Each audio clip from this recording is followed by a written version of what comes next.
is the first time in 50 years that the court is hearing a case that directly challenges Roe versus Wade. Now, let me tell you, I am one of the 1 in 4 women who have had an abortion. But let me tell you, I remember when abortion was criminalized before Roe versus Wade. But you know what? I survived. Many women did not survive, especially Black women. And so I know personally how devastating the consequences of restrictive abortion laws can be. The country's still waiting for a decision from the Supreme Court on Mississippi's 15-week abortion ban. If it stands, it would dramatically restrict the time frame that people can legally get abortions and totally undercut Roe versus Wade. Outside of oral arguments, anti-abortion protesters outnumbered those advocating for a woman's right to choose. But a 2-decade veteran of the House, Representative Barbara Lee, wanted to make sure she was there to share her personal story. Congresswoman, we saw you in December outside of the Supreme Court for the oral arguments about the Mississippi case. Why did you want to be there that day? Well, this is a very important case. In many ways, it's about life or death. And it is just very earth-shattering to me personally to think that we could now go back to the days before Roe versus Wade, where abortions were not safe, they were not accessible. They disproportionately were the reasons for the deaths of the majority of Black women in terms of septic abortions.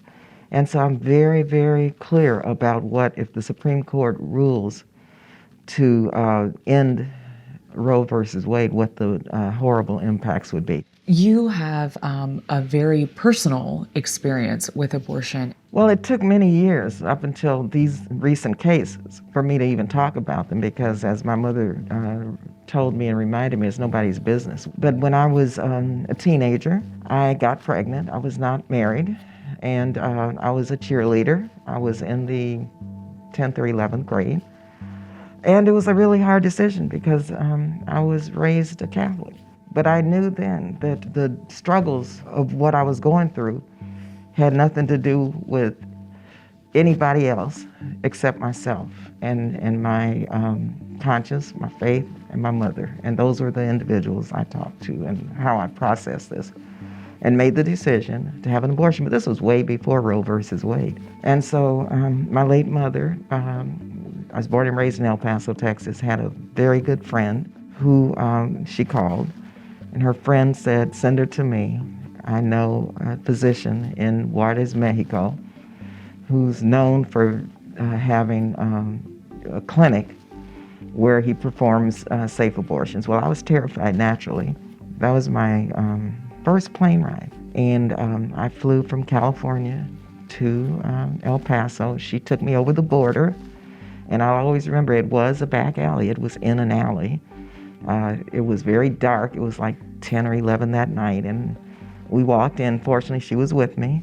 And there was a very dim light. And he had on a white coat. And I was one that survived. If they rule in favor of the 15-week abortion ban, how do you see that in particular affecting women of color in this country? Well, of course, we know women of color are at the bottom of the economic ladder. And so women who have money, of course, can travel to other states such as California, which has it enshrined in our Constitution. And women who have money primarily are middle-income white women. Not saying this is not going to affect everybody, because it is. This is just like, if they're coming for me, they're coming for you too. But I know what takes place in these spaces, and I know good and well that Black women, indigenous women, Latinas, AAPI women are disproportionately low income. And so how are they going to get the resources, first of all, to travel to states where they can have a safe and legal abortion?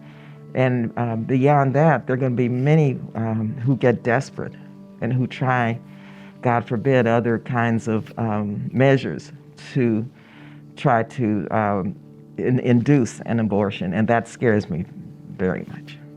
There are a number of states that in the state house at the local level, they're trying really strict abortion bans. When you look at those kinds of laws that are also happening at the state level in this country too, how do you describe this moment we're seeing?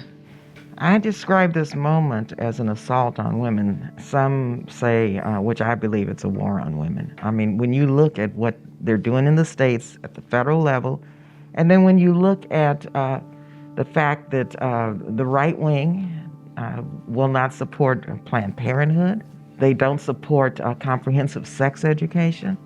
They don't support birth control. They don't support babies when they're born.